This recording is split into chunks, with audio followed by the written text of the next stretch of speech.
ሰላም እንዴት ናችሁ?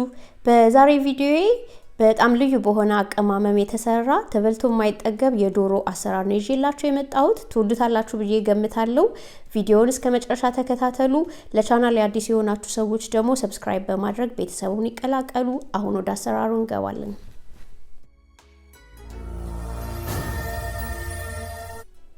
እሺ በመጀመሪያ ይሄን ምግብ ለማዘጋጀት የሚያስፈልገን ሽንኩርት ነው። አንድ ከግማሽ መካከለኛ ሳይዝ ሽንኩርት ስላይስ እናደርጋለን። ማንኛውንም አይነት ሽንኩርት መጠቀም ትችላላችሁ፣ ትልልቆቹን ነጮቹንም ማለት ነው።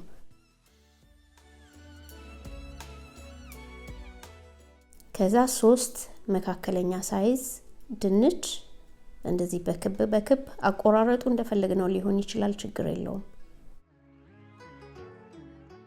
ማሽሩም የተወሰነ እዚህ ላይ እንደምታዩ 6-7 መካከለኛ ሳይዝ ይሄንንም ስላይስ እናደርጋለን።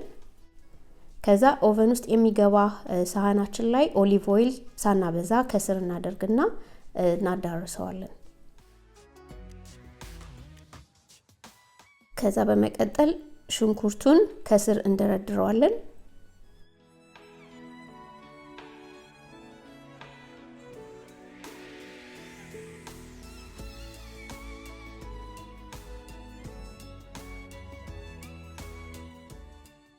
ከሽንኩርቱ በላይ የቆረጥነውን ድንች እሱንም እንደዚህ ሳንደራርብ በጣም እንደረድረዋለን።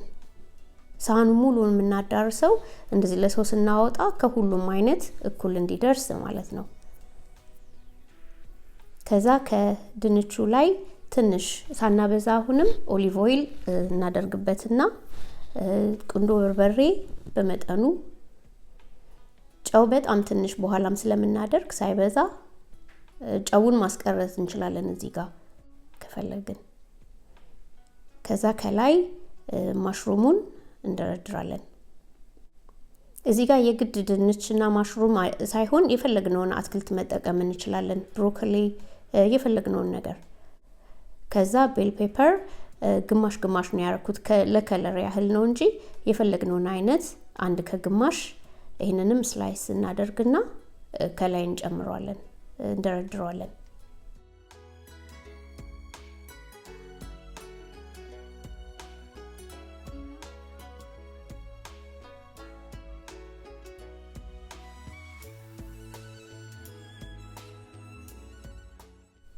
ይሄ ምግብ አሰራር እንግዲህ ሁሉንም አትክልቱንም ስጋውንም ሁሉንም ነገር ያካተተ የሚያስፈልግ ነገሮች በሙሉ ያሉበት ስለሆነ ብዙ ሳንደክም ለየብቻም ሳናበስል በቀላል መንገድ ልንሰራው የምንችል ነው። እኔ አሁን ዶሮ ነው የምጠቀመው። የዶሮ ታፋ ነው አጥንቱ የወጣለት መግዛት እንችላለን። እሱን ነው የምንጠቀመው፣ ወይንም ደግሞ መላላጫ ማድረግ እንችላለን እሱን ለምትፈልጉ ሰዎች። እና ይሄ ምግብ በተለይ ለልጆች በጣም ቆንጆ ነው፣ ይወዱታል እና በትሞክሩት ደስ ይለኛል። ከዛ ስላይስ ካደረግን በኋላ ዶሮውን ከላይ እንደረድረዋለን።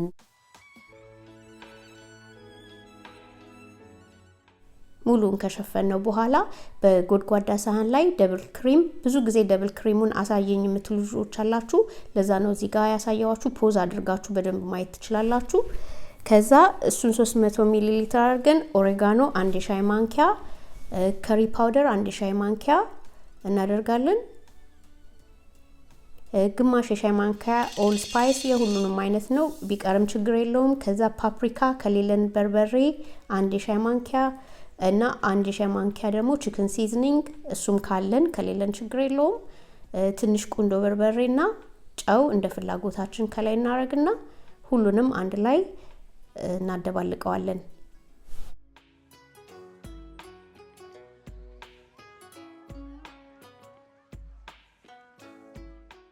ከዛ አንድ ግማሽ ኩባያ የሚሆን ሞትዛሬላ ቺዝ፣ ሌላም አይነት ቺዝ መጠቀም እንችላለን፣ ቼዳም ቢሆን መጠቀም እንችላለን እንደ ፍላጎታችን። እሱን አድርገን አንድ ላይ እንደባልቀዋለን።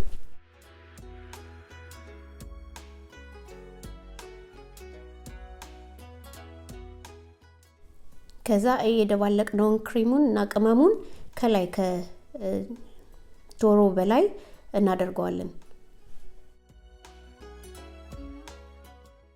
ይሄንን አፍሰን ከዳር እስከ ዳር በደንብ ማዳረስ።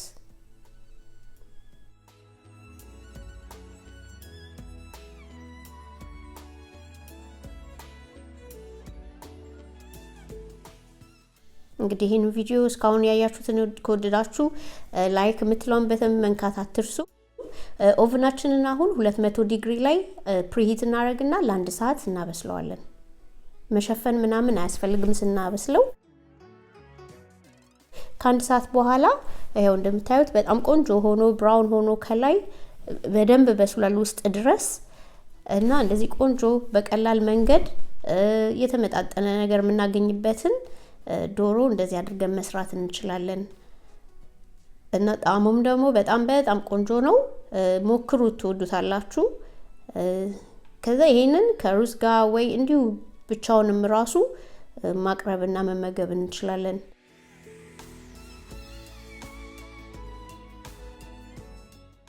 እዚህ ጋር ከኦቨን ካወጣ ነው በኋላ 5-10 ደቂቃ ከድነን ትንሽ ብናቆየው ይመረጣል። ግን በትኩሱ በጣም ቆንጆ ነው። በጣም ተወዱታላችሁ፣ ሞክሩት። እንግዲህ ይሄን ቪዲዮ ከወደዳችሁት ላይክ፣ ኮሜንት አድርጉ። አዲስ የሆናችሁ ለቻናሌ ደግሞ ሰብስክራይብ ማድረግ አትርሱ።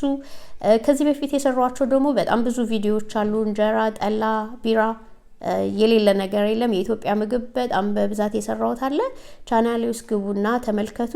ከዚህ ቪዲዮ መጨረሻ ላይ ዝም ብዬ ቀንጨብ አድርጌ እስካሁን የሰራኋቸውን በፎቶ አድርጌላችኋለሁ። እነሱን ተመልከቱ። ግን ያው ቻናሌ ውስጥ ከገባችሁ ሁሉንም ታገኛላችሁ። እስካሁን ስለተከታተላችሁኝ በጣም አመሰግናለሁ።